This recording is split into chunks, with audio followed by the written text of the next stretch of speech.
Ladies and gentlemen, boys and girls, it is now time for Jeremy's Pedal Power Hour. Thanks everybody for showing up. I'm excited about today's Jeremy's Pedal Power Hour. This is Jeremy's Pedal Power Hour. I said it again.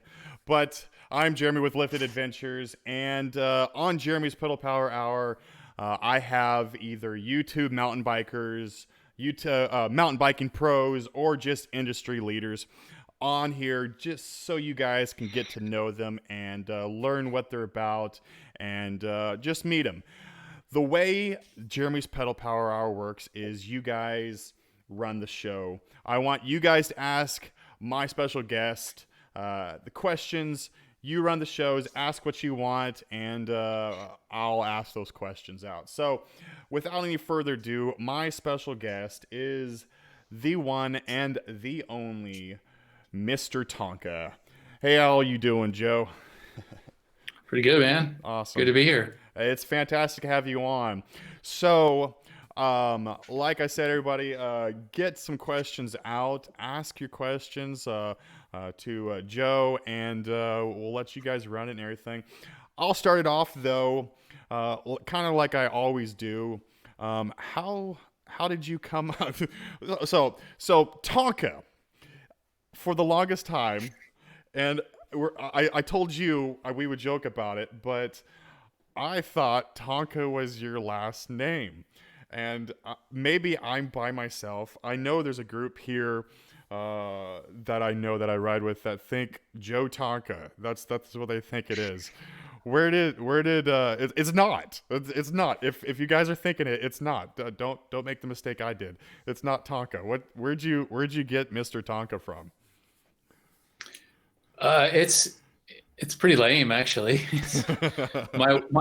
My wife names everything. Like her bikes all have names, her cars have names, and I was trying to get a screen name for something like Car Farm or something like that, and I was trying everything, and it was all taken. And I just typed in Mr. Tonka, and it was available, and then lo and behold, whatever I needed a screen name for from going forward, Mr. Tonka was always available, and that's what it was. It's not as lame as me thinking that was your last name, so it's okay.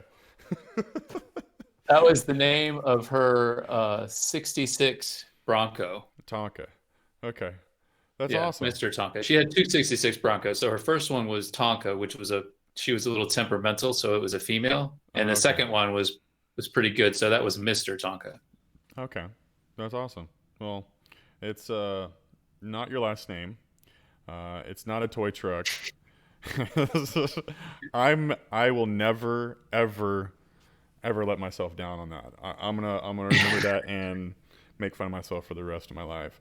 But we're getting some more people on here, guys. Get some questions out here, and I'll start doing it. The way it works is you ask your questions, and I will cut myself off to ask a question to Joe, but I obviously will not cut off Joe if he's talking or asking a question. First question we got from Waftart is, where are your local trails? You are a neighbor of mine. What's your local trail? Man, I was gonna say I'm blessed to be, but I live in Florida, so I'm not that blessed. But with the trails we have, I'm like dead smack in the middle of them. So if I drive north for an hour and 15 minutes, I'm at Santos.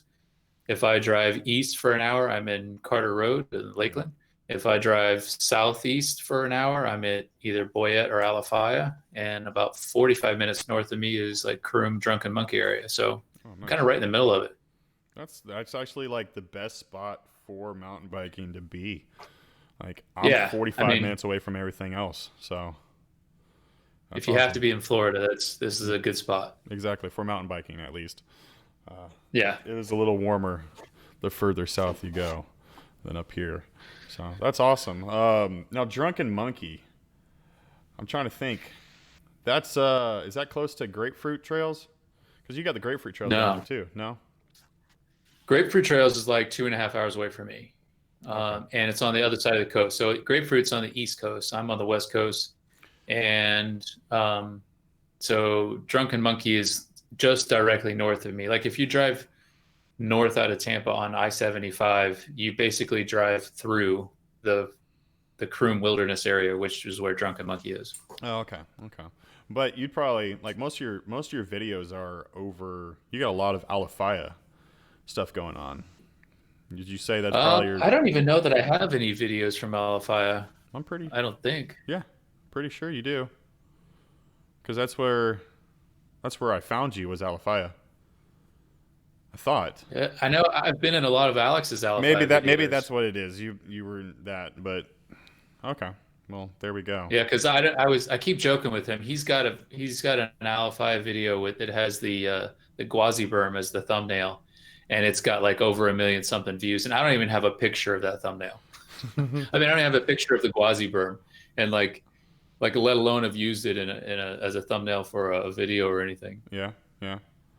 Well, I have to make it down to Alafaya. Like that's one of the big spots here in Florida that I've been wanting to really go to. Santos has got. There? I have not. I still have yet to go to Alafaya. I just haven't had time to go down. I think a group of us are supposed to be going down at the end of this month, but we'll see. I don't know. Have you ridden Carter Road? Haven't gone there yet either. I think the furthest south I've gone to is in Deltona. That's the farthest south I've gone to. I normally ride Palm Coast, Graham Swamp, but not that far. So I'll have to do it. I'll let you know. Yeah. But run bike, Mike. I told you people are gonna ask stuff over and over again as they come through. But your Mr Tonka was your wife's car's name, right? Yes. Okay. Yeah. Yeah. That's. It's not his last name, Mike. That's a short answer. It's not his last name. It's not his last name. Well, that's awesome. Well, you've gone all over the place. You're one of your videos is Whistler, which you told me you injured yourself right prior to that, like 4 days to that, right? Yeah. It was actually like 8 days. I got a grade 2 shoulder separation from doing something silly, but Okay. But yeah, I was like, the next day I went to Alafaya and I was like, I'm going to ride. Because I didn't go to the hospital when I separated it. I was just like, I'm going to wake up in the morning, see how it feels. Yeah. And then if it feels okay, if I don't feel like I need to go to the emergency room, I'll go for a ride. And if it feels okay after that, then I'll ride Whistler. But if I have to go to the hospital after that, then I won't ride. But this was my decision-making process here. And I got through that ride and it worked. Like I told you before, like I couldn't lift my arm this high. I couldn't lift my arm to get it on the bars. But once I put it there, for some reason, it felt great. And then riding all of Whistler with it, like that. I'm slurring my words today. I swear I'm drinking just water in this, but I keep slurring my words. Okay. So Mike wasn't asking about your name. He was asking about the actual logo. He thinks it looks like a motorcycle logo. You changed it recently from the dump truck toy to this logo. Where'd you get that logo from? The inspiration to that? Well, I'm an old skater. It's that's what Kyle's saying. So yeah, Cover Kyle knows. Yeah, this is the Thrasher magazine. If you ever seen Thrasher magazine, yeah, this is the font for Thrasher magazine. Okay, that's pretty much looks like that logo. There we go. And then the other one that looks like the cross, the one that I think Mike thinks looks like a motorcycle thing, is the logo I have for Independent Trucks. Yeah. Yeah, Independent Trucks. So there we go. Yep. So it would say Independent where it says Mr. Tonka, and then it says Built to Grind instead of Built to Fly or mountain biking or anything like that. That's cool. So yeah, I figured that's pretty much where a lot of I think my body control comes from, because I haven't been riding bikes that long. Like June of 2017 was the first time I went like off-road mountain biking. And the guys I went with were like fairly impressed, and I was thinking, geez, I feel like I don't know what I'm doing. And I think it just comes down to learning that body control, like in space from skateboarding. I think that was pretty helpful for me. And so I figured, why not go with it with the logos. That's awesome. And You ever tried the off-roading skateboarding? Never. Never did that. Always want Nope. to do that, I but tried. strapping into a skateboard just sounds like a bad idea. No. Yeah, yeah. I tried skateboarding again like 10, 15 years ago, but they started making the uh the concrete a lot harder. So Is it the that's concrete harder, or is it you just got a yeah. little softer? Well, it's the asphalt too. They made that harder too. So I Uh, just I just every stopped that every real quick. day I get up, it feels like the ground's getting harder and I'm getting softer. So I don't know which one it really is. So let's I see. don't bounce as well. No, I don't bounce at all. It's a like one of those kind of things. Waftart wants to know, how much do you travel for mountain biking? You just got back Uh from North Carolina, so um, yeah. do you travel a lot? I mean, this year was supposed to be like gangbusters traveling. Yeah. I had at least 4 downhill parks scheduled this year, and COVID blew all that up. And at least 4 other like trail bike trips planned this year. So I was going to be out like 8 months out of the year traveling for Dang. riding. And well, when I say 8 months, I mean like not 8 months Straight, but straight, but yeah, like one weekend or yeah, a yeah. week out Eight of each times. month type of thing. Yeah, Yeah. yeah. But so this year, I think it was just I did Windrock Bike Park, I did Snowshoe Bike Park, and went to Pisgah, and then Big Creek, and then just this past weekend we rode Canooga up in Asheville area. Okay. Um, last year I went to Whistler, and the year before that I went to Snowshoe. I wasn't traveling a whole lot, but my friend talked me into buying a downhill bike. So I was like, well, I got to get my money's worth. Yeah. I got to save on all those rentals. So I got to go to downhill parks and make it worthwhile. There you go. And then COVID happened. So God. Did you get the bike though? At least. did I get what? Did you get the downhill bike at least?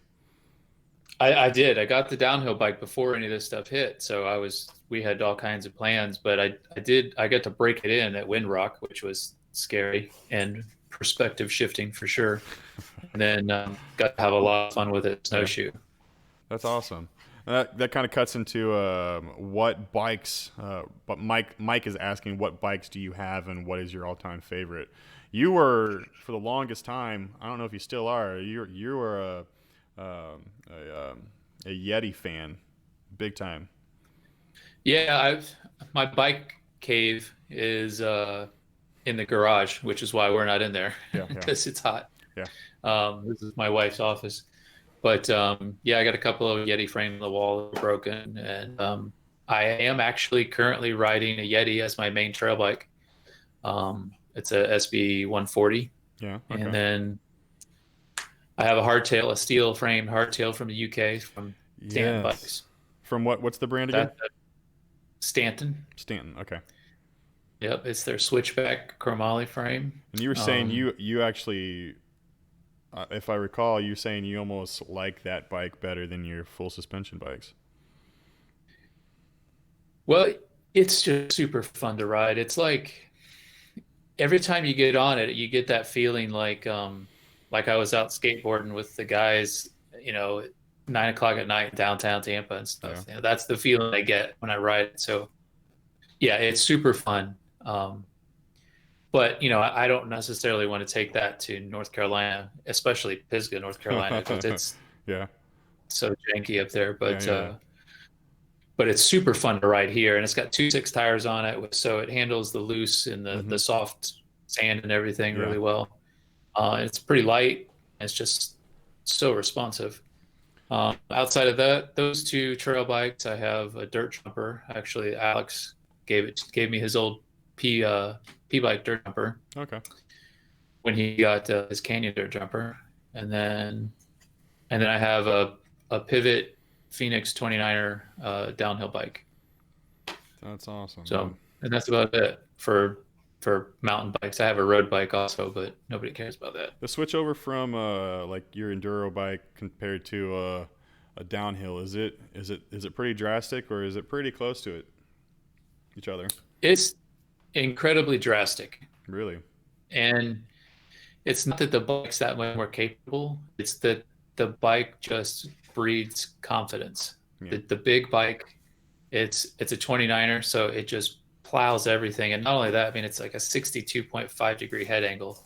So Jeez. Yeah. I mean, it really eats chunk for breakfast, and it's really stable in the air. It's just a really solid bike to ride. So yeah, it just breeds confidence. Like we were at the Canooga park. I don't know if everybody's heard of it, but it's the new park that Nico Lely built and his crew built in Asheville. Yeah. Yeah. It's a pedal up park, but they've got such sick trails there, and they've got one section of trail called Tortuga.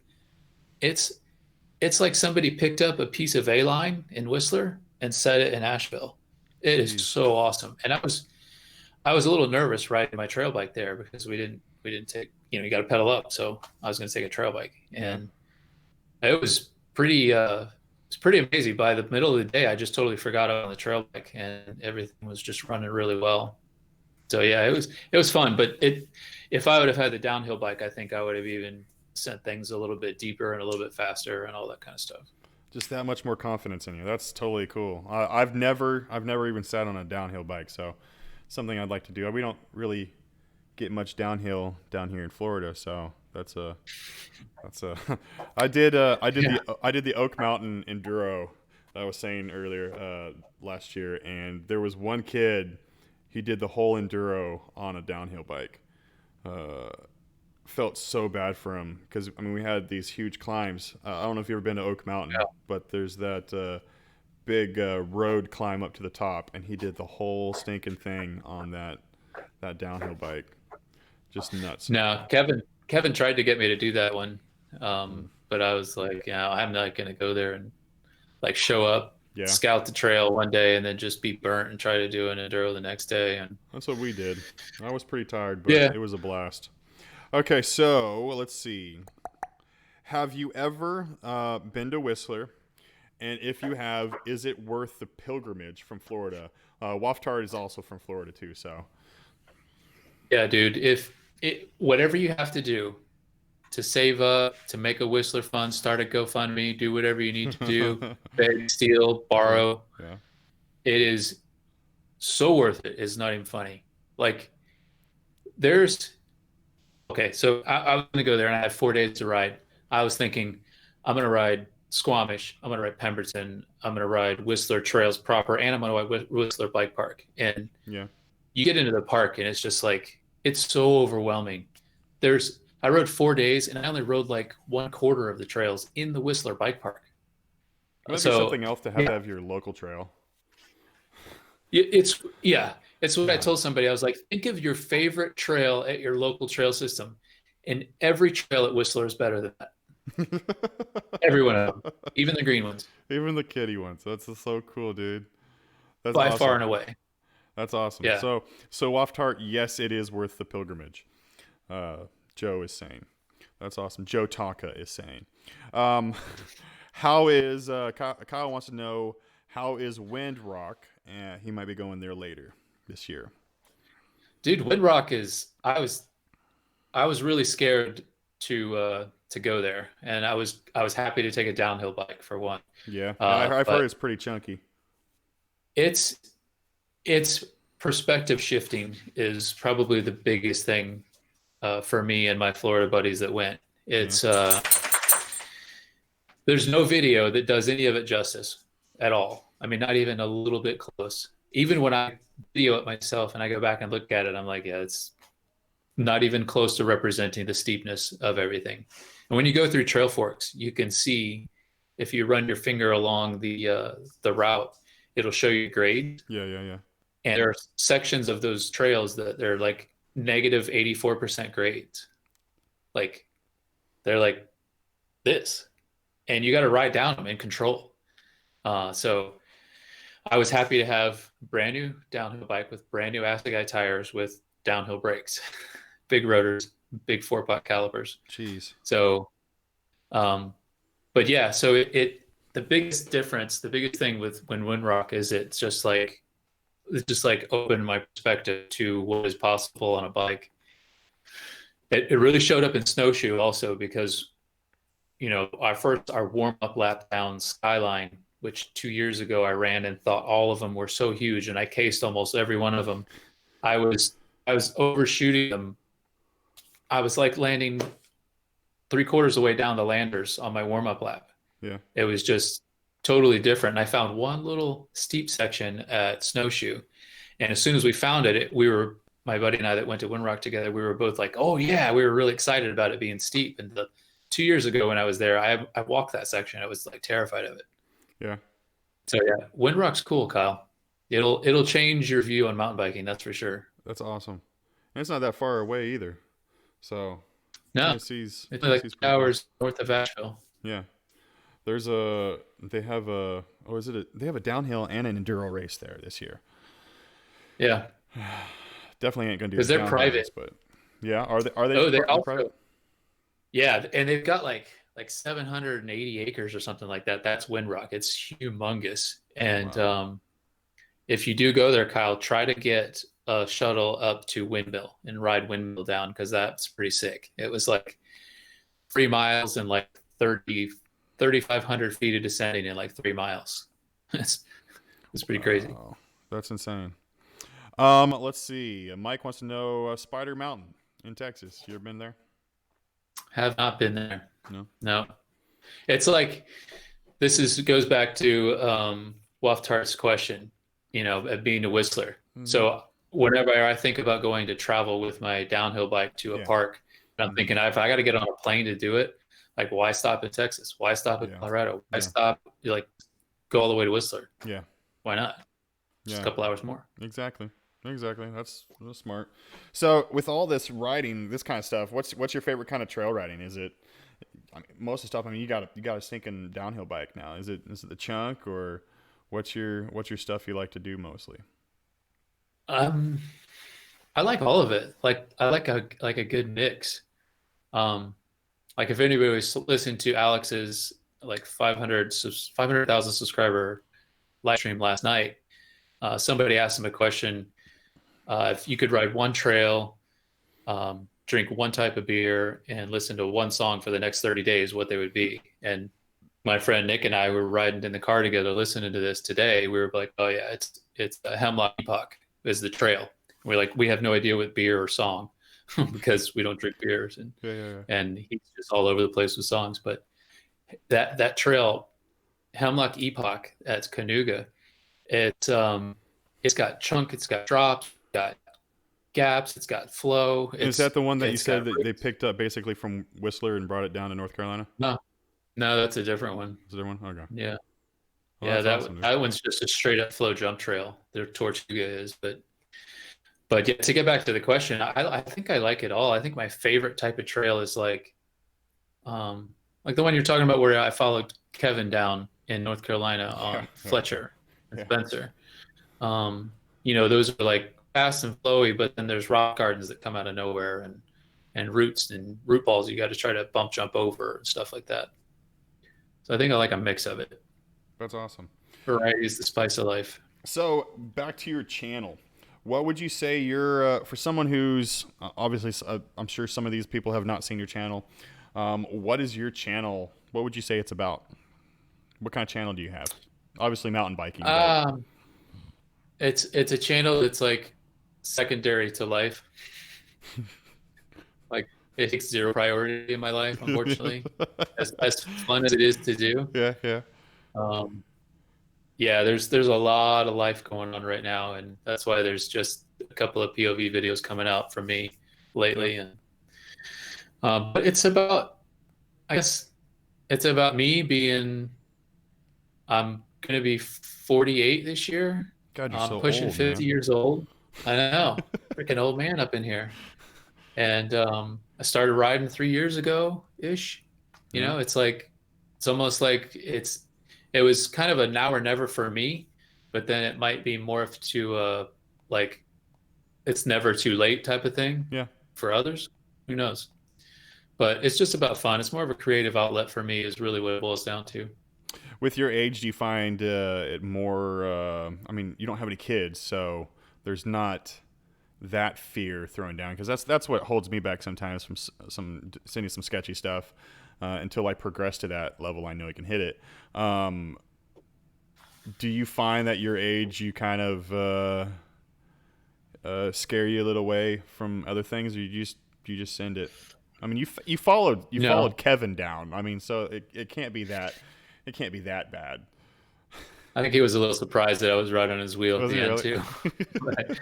But because we'd only ridden together in Florida, so Yeah. he didn't. He thinks I'm all about the slow tech. He didn't know I was about going fast. So, but I think it's for me. My progression is. I think for a lot of people it looks like it's fast. For me, it feels super slow Yeah. because in my skateboarding years, I'm used to like I'd put my mind to learning a trick, and I would go out and try that trick for 5 or 6 hours and crash, you know, to the concrete from 4 or 5 feet in the air, maybe 60 times in that time frame.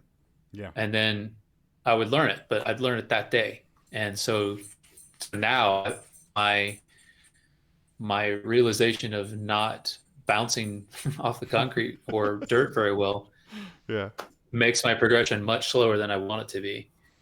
So yeah, it does factor into anything, but it's not like for family or wife, because I mean she makes sure my insurance policy is up and paid and be nice and fat. So Yeah. Yeah. when I told her I got a new Garmin and it's the 830, the one that measures your mountain biking dynamics. Yeah. Yeah. So it'll measure your hang time in the air and it'll Yes. measure the distance for your jumps. And I was showing her that there's these big set of gaps at Carter Road now that they're like the gaps themselves are 24 feet, 20 to 24 feet. Uh-huh. And I sent one pretty deep, and I said it, it was 38 feet. And so I measured it out on the back of the eye, and she's like, "Insurance is paid up, right? It's all maybe we should up that insurance." So yeah, that's where her thought process is with Yeah. that. Yeah. Yeah. She's not so worried about it. What she think? What But does she think about your YouTube channel? oh, she hates it. She hates it. Yeah. Why is Like we that? talked about earlier, like this is me happy, this is me sad. I'm that even keeled Yeah. guy. Yeah. And Yeah. then Yeah. on YouTube, she's like, "Well, look at you. You're like acting all like happy and stuff, and you're being enthusiastic, and like so you're all fake." And I'm like, "Oh, like I had to rehearse that like 17 times before I could get that take right. I'm like I That's one can't thing do people that don't talking know. to you in real." People that watch us don't know that we do stuff over and over and over and say the same thing and slur stuff together, and it's not the original take normal half the time. That's hilarious. So you do Yeah. smile, so that's good. That's good. Well, maybe she needs to talk about mountain biking with you, and is that what makes you smile, or? I think that's really what it's at. I mean, I think that's what it is. And like I had an old friend of mine, a guy I grew up with, and he was saying something about it's the only time you're truly happy. And I was like, well, then you need to go mountain biking with me because I'm way happier doing that than what you're talking about. Yeah. Like, Yeah. like much happier. I find Yeah, I myself feel like talking my element louder. there. Yeah, yeah, yeah. I find myself talking louder. Like when I start talking about mountain biking, my wife's constantly telling me to shh. You're shouting. You're shouting. Talk softer. It was a good time. I'm on a blast. Why not? I mean, Right. my kids are in the bedroom asleep right now, and I'm doing a podcast talking about mountain biking. So at least she's letting me do this. So that's okay. So I keep hearing a dog shake in the background. Is your dog small enough you want to make him famous? No, No. he's 105 pounds. You're too And I'd tired. have to move everything to see it, and like everything's like on a balancing act right here. It's You're too like my tired too. laptop's in a stack of books, and Okay, so Run Bike Mike is asking, what is the most epic adventure on a mountain bike you have ever had? probably that weekend that I spent in Alex's van. um, That sounds right, pretty good. I think I was the first guest to stay in his van. I might be the only guest to stay in his. No, Brian stayed in the van before, um, after me, I think. But Yeah, we went to Snowshoe. We rode Snowshoe Bike Park for 2 days, Yeah. which was my first bike park experience ever. Broke one of my Yetis in the first day, Nice. then rode one of his demo bikes that he had for Canyon the rest of the weekend. But we did two days of Snowshoe, and then we went to Stokesville, which everybody and their mother had been telling him to go to. Um, and all of that was just awesome. I mean, it was just like eye-opening, like lift access, like mountain biking. Like this is phenomenal. Yeah. Like I don't have to pedal. That's awesome. And then we went to Stokesville, and we did a shuttle. We got like 3,800 feet of downhill from one shuttle on a ride, like a 10-mile trail, and maybe it was even more. That might have been like over 4,000 feet of downhill. Jeez. But yeah, that was pretty awesome. So would you say, what's your favorite place that you've ever gone to? I mean, that's the epic stuff, but what's your, I mean, most people say Whistler, and it sounds like you're going to say Whistler. Is that your favorite place if you could go anywhere in the world? Obviously, you said the place up in North Carolina, that one single trail, but the place to go and stay, would it be Whistler, or what would it be? It almost has to be Whistler. Yeah. Just be or like the Seattle area. There's a lot of trails in the Seattle area. I haven't ridden any of them, but I've had to listen to Alex tell stories about a lot of them. And I know that if he's stoked on it, then it's got to be really, really good. But Whistler's just, I mean, when you think of Whistler Bike Park, like Whistler trails outside of the bike park, there's even more trails outside of the bike park than there are in the bike park. Wow. So you could go to Whistler for a month, bring a trail bike and a downhill bike, and probably not ride all the trails there if you rode every day. Jeez. I mean, that's just how extensive it is. And again, like going back to the quality of them, every one of them is going to be better than your favorite local trail. Yeah. Unless you live in Bellingham or Whistler and that kind of stuff. That's awesome. Makes me want to move, but not really. Yeah, but it does. Every time I try to film, if you see my Instagram, you see my shot of Florida, and ooh, Hey, we got had to come back. And then people are like, "We got the beach." No. Yeah, whatever. No, it's okay. It gets boring after a while. Mike's saying, which I've always wondered about this too. How many bikes? Because I know. I think you're. What is he? My buddy is your uncle's nephew or uncle's. Will that be your? He's my cousin's stepson. Okay, yeah. He's always talking about you breaking your Yetis. How many bikes? Mike wants to know how many bikes have you broke, and what went through your head when you broke the first one? Yeah, I haven't broke a bike yet. So what went through your head, and how many bikes have you broke? I didn't break all of them. One of them happened to be cracked, and I just noticed it. And it was a head tube crack. And then I found other people online who had received their bike brand new from the same place I bought mine with a cracked head tube. And so it basically had been deduced that the people they had putting that bike together were putting the headset cups in wrong and actually cracking the head tube while doing it. So that was the front triangle of my first Yeti. And then there was where the derailleur hanger and rear triangle interface, it was out of spec on that same bike. So Yeti replaced the rear triangle on that. And then I demoed the SB5 lunch ride and just straight up bought one of those because I fell in love with it. Yeah. And that's the one I broke at Snowshoe. Crashed, and kind of the back end just went into a sharp rock, and it just cracked the rear triangle.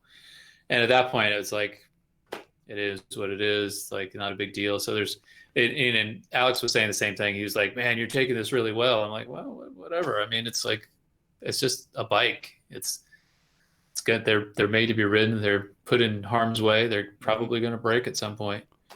All of them were Yetis, though, huh? Yeah. So the first one were basically all defects and they got warranted. Obviously, this rear triangle of the SV5 didn't get warranted because they don't warranty it when you throw it against rocks. Yeah. And then the front triangle broke about 6 months later with riding with Alex again. I blame him for all of my Yeti breaking stuff. Nothing's broken with Kevin yet, so that's hilarious. Yeah. But yeah, that one was like I overshot this brand new jump out at Drunken Monkey by like 7 feet. Yeah. And I think when I came down, I think my ankle hit the middle of the top tube and it just put a crack in the top tube. But because there was no impact mark on there, and I'm not 100% sure my ankle hit it. It might have just been from force landing on the front tire, but they warranted that front triangle. Well, they got good and that's warranty, it. but keep breaking them, dude. Yeah. No, that's it. That's it. Well, No mas. That's it. I mean, I've sold that. I've sold both of my 4.5 and the 5, and they're still out running around in the wild somewhere. Out in the wild. Set them free. Yes. Do you name your bikes? No. No, neither do I. No, only one. I've only got one, and my road bike's named Scarlet. Scarlet? Because it's red. That's cute. Yeah. And basically my wife made me name it, so I was like, I had to. I mean, she named your YouTube channel. Why not your bike too? I mean, she named my first. I had a mountain bike before I went riding off road. I had one in the garage. She named it Brutus. Brutus. Yeah. Did you lower your voice when you said it, or when you say it, or is it Brutus, or is it Brutus? Brutus. Brutus. Yeah, your voice lowered. Maybe because when I'm thinking Brutus now, I think of that big 50-foot long tabletop at Canooga that we didn't hit. Buddy of mine just hit that place. Yes, I know what place you're talking about. Canooga. It's that new. It's a new trail. New trail system. Yep. Drew Blankenbeckler. He's a local up there, and he just rode. And he hit. What'd you call it, Brutus? Yeah, he just hit Brutus. That's a huge jump. It's big on Instagram, and it's way bigger when you're riding right next to it. Yeah, things are not normally big on GoPro or camera or anything like that. That is ginormous. Have you heard of Jared from Jared's Place? Have you ever seen in Instagram or videos? I think it's in Tennessee or Knoxville area. It's a place called Jared's Place. It's private land. Yeah. Makes crazy cool stuff. Well, he was out there riding, and he has some POV on Instagram of him hitting Brutus. And it's just like, if you listen for how long he's in the air, that's how you can tell when something's really big.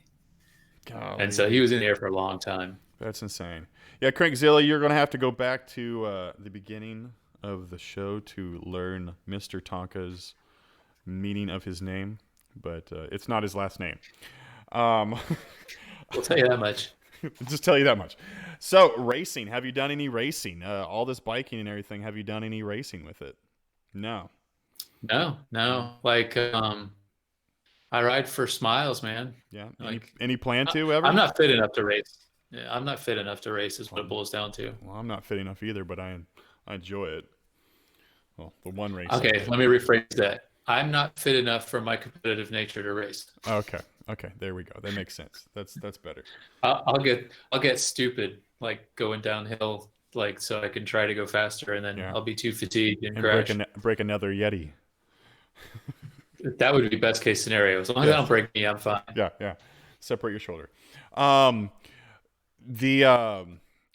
was I gonna say? Channels. What channels are you really? You know all these guys, big guys in the mountain bike YouTube world. Who do you watch? Do you watch anything? Do you watch anybody besides me? Who do you watch? I watch, most of the big guys.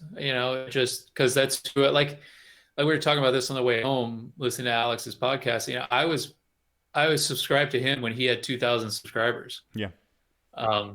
So when we met, like when he had like 20,000 subscribers, so we've been kind of in the game for a little while, and then being exposed to him, I got exposed to Seth and Brian and so on and so forth. But yeah, I'll tell you who I'm a patron of. I'm a patron of Alex, Seth, BCPOV, Skills with Phil, BKXC, and that's it. I think I want to pick up Seth from Backyard Trail Builder. He's just doing such cool stuff. He really does. I was amazed when I heard most of the music he's using, he makes himself. Like, this is just phenomenal. He's in there singing too. Did you watch his what's it called, the spine jump that he just created? Yeah, the spinal tap. When I had him on here, we were talking about art. You know, him creating art. He didn't really at that time think it was art. That was art. That was like gorgeous art.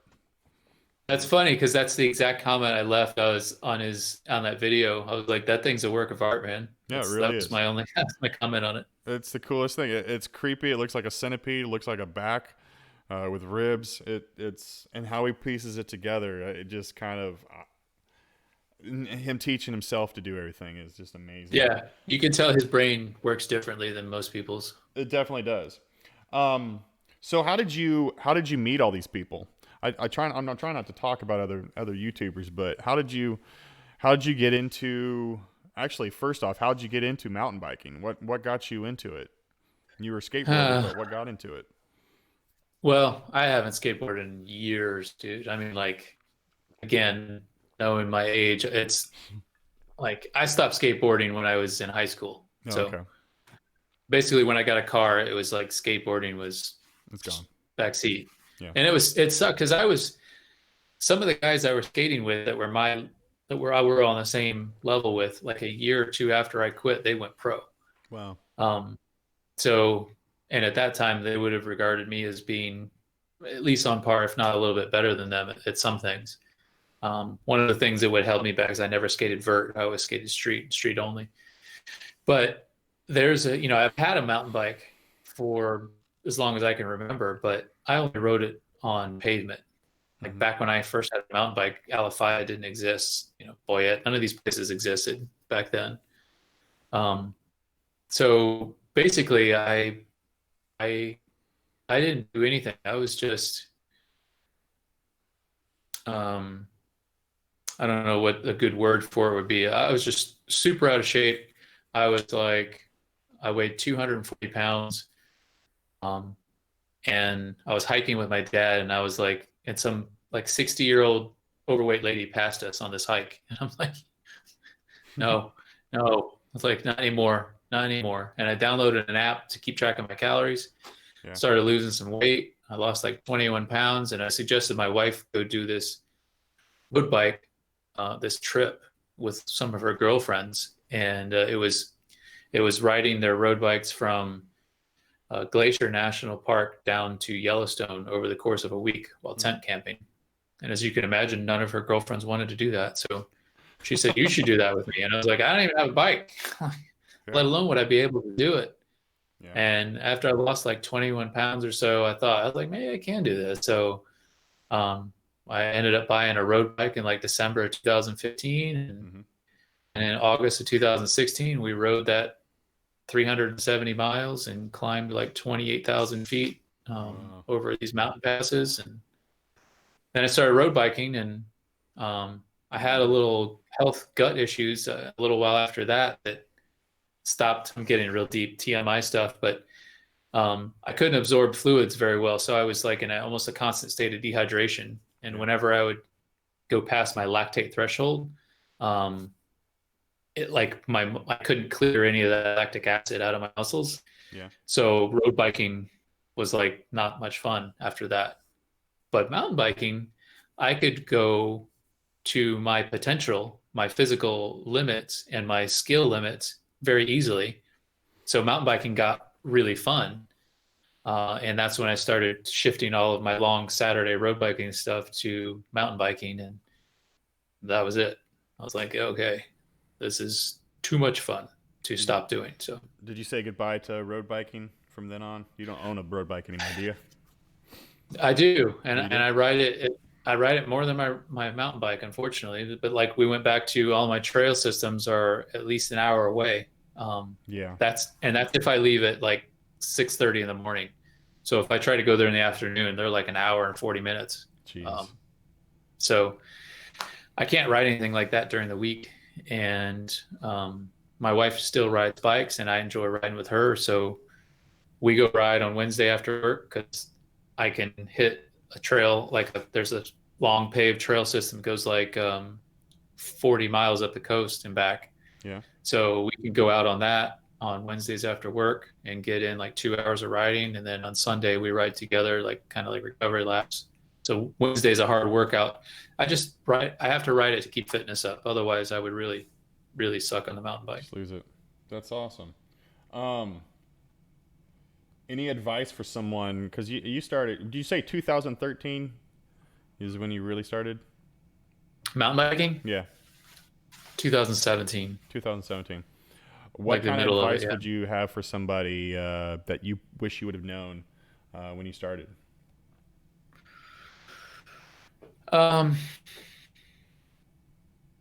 Start a lot sooner.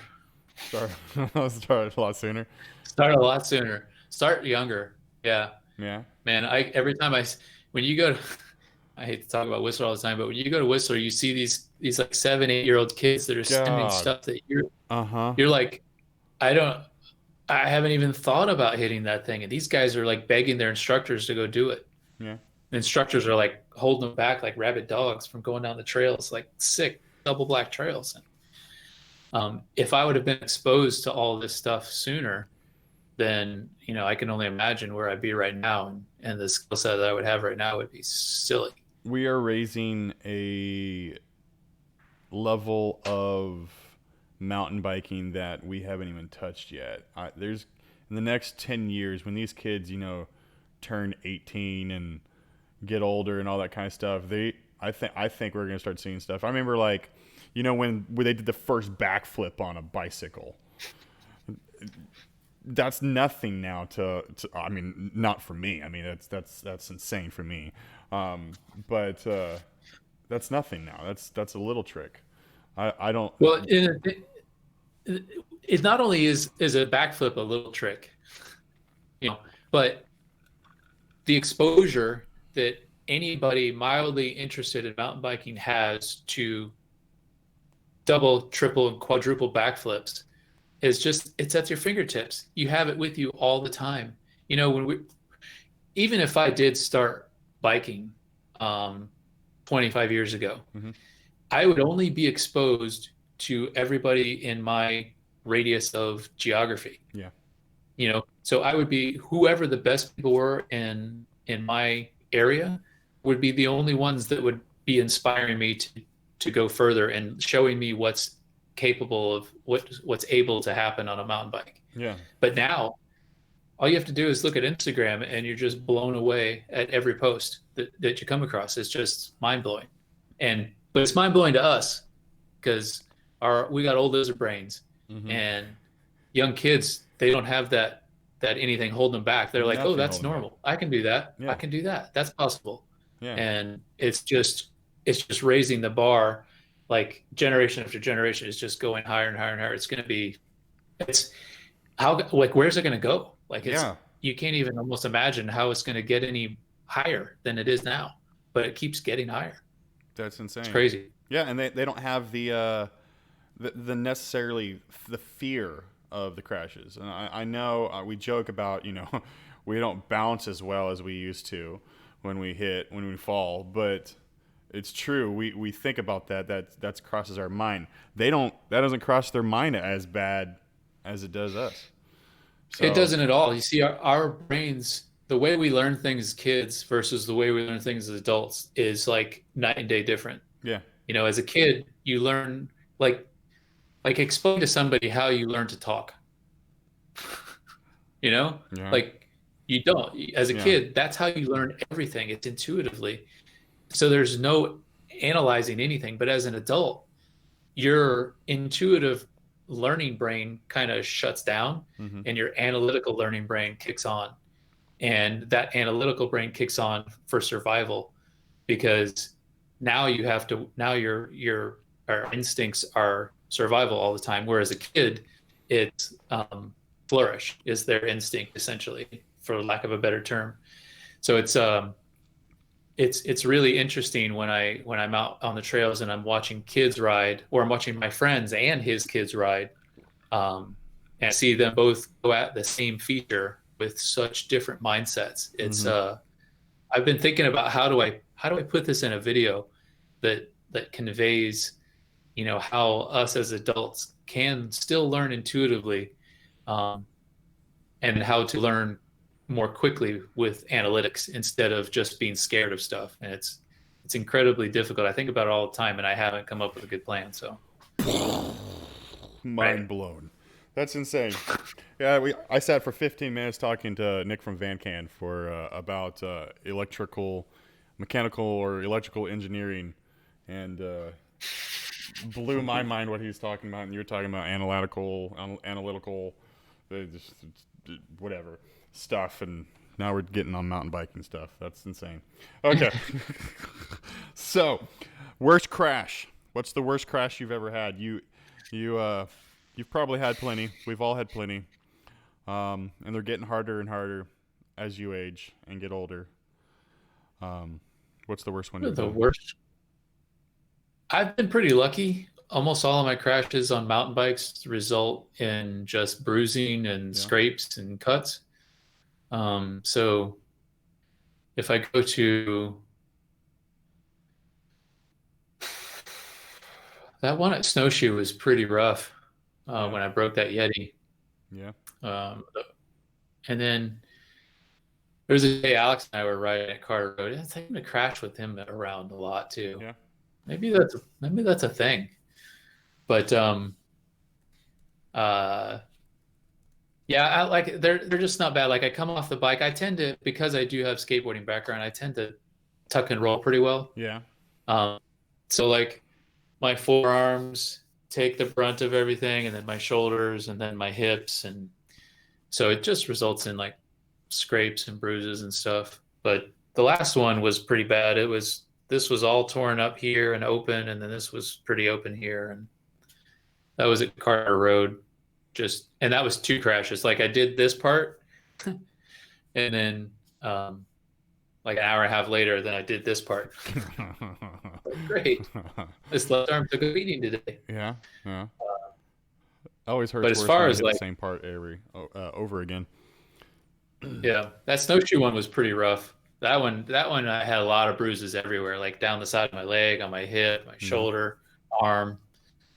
One's probably the worst, and I broke my bike, so that probably tips it to that one there. That sucks. But skateboarding, you were saying you learned how to fall pretty good. That didn't seem to help you whenever you were trying to teach people how to fall. No, it didn't. Although, in my defense, Yeah. I was regular footed, so I ride with my left foot forward. So Yeah, whenever yeah. I would fall, it's always on my left side. And when I was making that clip, this part of my arm was open. And so when I was demonstrating how to do that, I didn't want to put this in the dirt. So I was doing it on my opposite side. Yeah. And that was a fairly, I guess, apparently unnatural enough to where I didn't land properly. And yeah, I separated my shoulder by trying to demonstrate how to crash without hurting yourself. So where do you see your channel? I know you got a lot of live stuff going on. We don't make a lot of money doing this to take off, quit our living. We're not Seth and Alex and everything. Quit our jobs. Where do you see your channel going in the future? It's a deep I don't know, question. man. I've never really thought about it. Like, to have 11,000 subscribers, I didn't even think that was ever going to happen. Yeah. Obviously, I had a lot of help being exposed on Alex's channel and whatnot. Yeah. And my manual machine video is really what kicked it over. Maybe after a month after that video came out, I think I had like 1,400 subscribers. It was like, boom, already there, like real quick. course, I got saddled with that manual machine video too, so people think of me when they see that. But um, Yeah. yeah, I don't know, man. I would love to make, and like I said, it's really the main reason I started doing this because it's a creative outlet for me. And I went to art school and a bunch of other stuff, and then because that's what was interesting to me at the time. Mm-hmm. But then I realized I couldn't make any money. So when I got out of art school, I went to work in my dad's business, and then when he wanted to get out of it, I bought it from him. So that's how I end up doing what I'm doing. But What is it that you do? I own a floor covering business. Okay. So we do commercial work mainly. Um, so like office buildings, hospitals, medical centers, that kind of thing. Okay. So there you guys go. If you need some floor work done, call. Don't call me. Don't call him. Don't call Mr. Because Tonka. I don't do retail. And don't call him Mr. Tonka. It's not Joe Tonka. That's awesome. Well, we're coming close to ending up. Do you have a saying that you close your videos out on? I do, but it's not my saying. It's somebody else's saying, and it's like, thanks for watching. It's someone else's saying. Whose saying is that? Everybody else is saying, thanks for watching. That's awesome. Okay, well there we go. So, like I like to close it up with every single person. Sometimes I started with it. You have to. You don't have to. You can say no, but it'd be kind of awkward. You have to say Jeremy's Pedal Power Hour 5 times as fast as you can. It's weird. I have to say, You don't what have is it to. again? Jeremy's Pedal. You're on my show. Jeremy's Pedal Power Hour. Jeremy's Pedal Power Hour. Jeremy's Pedal Pedal Hour. Jeremy's Pedal Pedal Hour. Jeremy's Pedal Pedal Hour. Jeremy's Pedal Pedal Hour. That's Yeah, hard. it gets a little wonky at the last hard. one there. Yeah, isn't it? Yeah. I think that was 5. I think that was 5 too. I don't know. It's hard to count and do that. It's well, that's the whole reason I do it, because you make people look awkward and weird, and it makes me laugh, makes me happy. So, well, thank you so much, Joe, for coming on to my podcast. Appreciate it. Everybody, I got Joe's Mr. Tonka, not Joe Tonka, his channel in the description down below. Make sure you go check out his channel. He's got some awesome stuff, and help support him, and become a Patreon and all that kind of fun stuff. Like I say every single time, guys, make sure you lift up God, lift up life, lift up the adventure. Get out there and make your own adventures. Go and check out Joe's channel. Again, thank you, man, and I appreciate it. I will see you guys next time on Jeremy's Pedal Power Hour. God bless. Pedal Power Hour. There we go, Jeremy's Pedal Hour.